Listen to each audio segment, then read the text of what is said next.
I think we owe a special debt of gratitude to Rabbi Brigitte Rosenberg, because indeed, this was her idea. So, Rabbi Rosenberg has served United Hebrew Congregation since 2004. She became senior rabbi in 2011.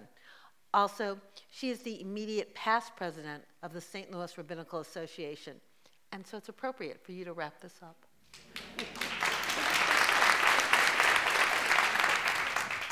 Although if my kids were here, they'd be saying, Mom, keep it short. Keep it short. Nobody wants to hear.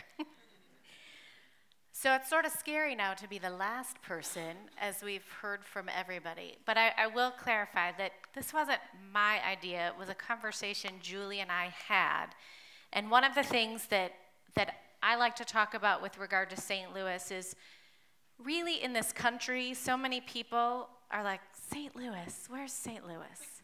You know, and they think of us as this flyover Midwestern place. And I was speaking with Julie Gibbs, and I said, this is really a pretty forward-thinking community, that there are this many women serving in synagogues, serving in our community, female clergy, and we really ought to be talking about that. That is not saying that we shouldn't be certainly celebrating and talking about the male clergy who are in our midst, but really just acknowledging that for so many people who like to think of the East Coast and the West Coast as so forward-thinking, we're right smack dab in the middle, and you know, we're pretty forward-thinking in that.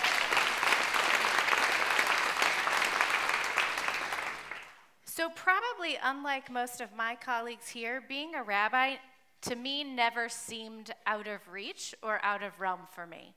At my bat mitzvah, there was a female rabbi and a female cantor standing on the bima, along with a male senior rabbi, both of whom I was very close to, and I will say that in speaking today about her, that I just want to honor, and probably many on the panel know, Rabbi Judith Abrams, who died a couple of months ago, and her memory is a blessing. And so once she then left our congregation, another female rabbi then came to serve in our congregation. So I grew up in a quite large Reform congregation in Houston, Texas, which some people also think is backwards, but pretty forward-thinking in that sense. So I never thought it out of the realm of possibility to be a female rabbi. Although I will say I entered high school with great dreams of being a heart surgeon. I'm not quite sure why, because after a semester of high school math and science, that wasn't for me. But I was quite blessed to spend many summers at our regional reform camp, Green Family Camp, and then became very active in NIFTY, just as Rabbi Hirsch found NIFTY. And NIFTY was a godsend for me. And certainly at camp and through NIFTY, there were so many in our region, rabbis, who were just so integrated into our program. At our regional events, our local events, the rabbis were there and they were present. They were active and they cared, or at least I as a teenager thought that they cared. And more importantly, as Rory talked about, they were accessible. And that's what I appreciated. They were accessible and they were approachable, and no topic with them was off limits. And that to me was fabulous. And so as I entered confirmation in the 10th grade, when we came to the end of it, I was 15 and I turned to my mom and I said, I'm going to be a rabbi. I'm going to be just like these other rabbis that I have known. Even thinking about my own senior rabbi, he was approachable and he was warm and he was welcoming. And so that's what I began to think about in terms of being a rabbi. But I also, being 15, thought that being a rabbi meant that I could be at summer camp all the time and that I could be in youth group all the time. Two things which I love. So when I was in college, that's all I thought about. I knew when I was graduating that I was going to go to rabbinical school, although I will say when it came down to senior year of college and that application was in, and all of my sorority sisters applied to multiple programs in law school or medical school or for a master's in English, I had one school that I applied to, and that was the Hebrew Union College. And I sat there just nervous, and I will tell you my interview weekend was terrible.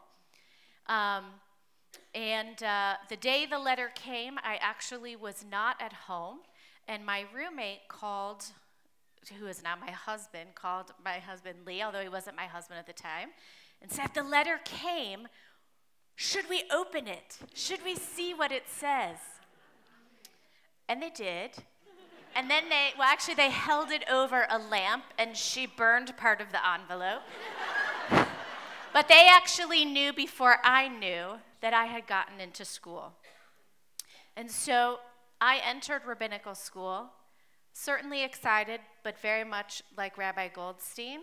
For about 4 years, I said, I don't know if this is for me. I just don't know if this is for me.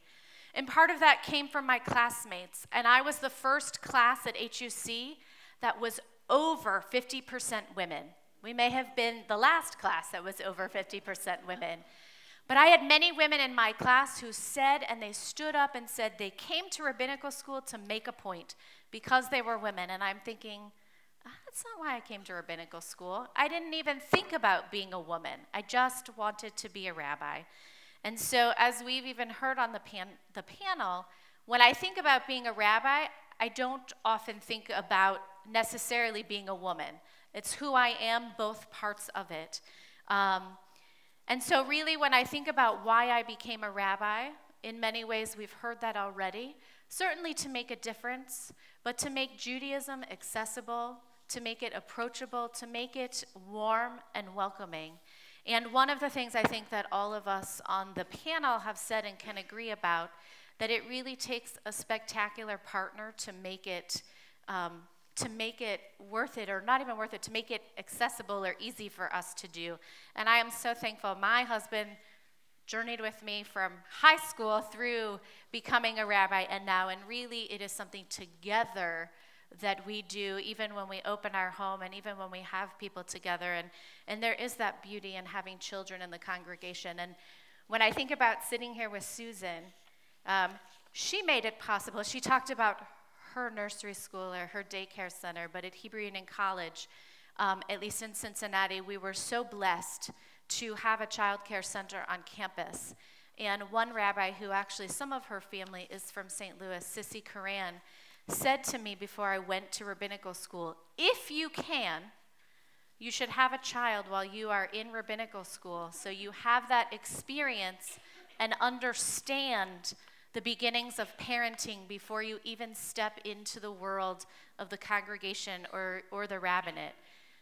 I was able to do that, as actually was most of my class. And Susan came and spoke at our ordination because for so many of us, that daycare center made it possible, men and women, for us to be students, but also to be parents. And I think that for us was a blessing that has continued into our rabbinates.